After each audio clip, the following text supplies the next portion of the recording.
Bekas Perdana Menteri Tun Dr. Mahathir Mohamad berkata, isu Menteri Besar Selangor bukanlah soal menyerahkan satu nama atau lebih kepada Sultan, tetapi sebaliknya adalah penerimaan terhadap seorang Menteri Besar yang di remote control. Menurut beliau, tiada siapa pun yang dapat menerima kenyataan bahawa seorang Menteri Besar itu dilantik bagi membolehkan dia mengikut arahan orang lain. He can say one name, but it's up to the Sultan whether to accept it or not. According to our system, if somebody is made an MB but does not have majority support, the Dewan can actually bring him down by a vote of non-confidence. That is our system. But during your time, whether you submit one name or more than that? I have submitted only one name. I had no problem with any Sultan. One name? One name? Only one name.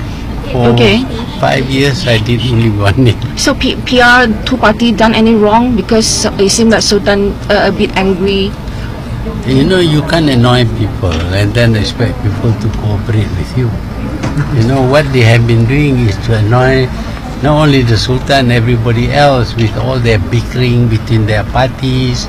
They are running each other down and all kinds of things. And then you are going to appoint someone who is going to take orders from someone else. I mean, this remote control Menteri Besar is not acceptable by anyone. So what about female? What is your take on female MB? I have no problem with females. My wife is female. You know that, huh? Berhubung Akta Hasutan, Dr. Mahathir berkata, the Akta is not the solution, but using the Akta properly is the solution. Have that been used properly? I don't know. That is up to them to decide. And the many charges? There are judges who make decision, not me. Is all these charges uncalled for or have reason? I don't know. I don't care about those things. I care about how the country is doing. Beliau berkata demikian selepas melancarkan buku Wahai Melayu di Damansara, Kuala Lumpur. Buku dua bahasa yang ditulis oleh Ana Zubidi itu mengandungi ungkapan-ungkapan berbentuk sinis dan berbentuk motivasi yang berkait rapat dengan orang Melayu.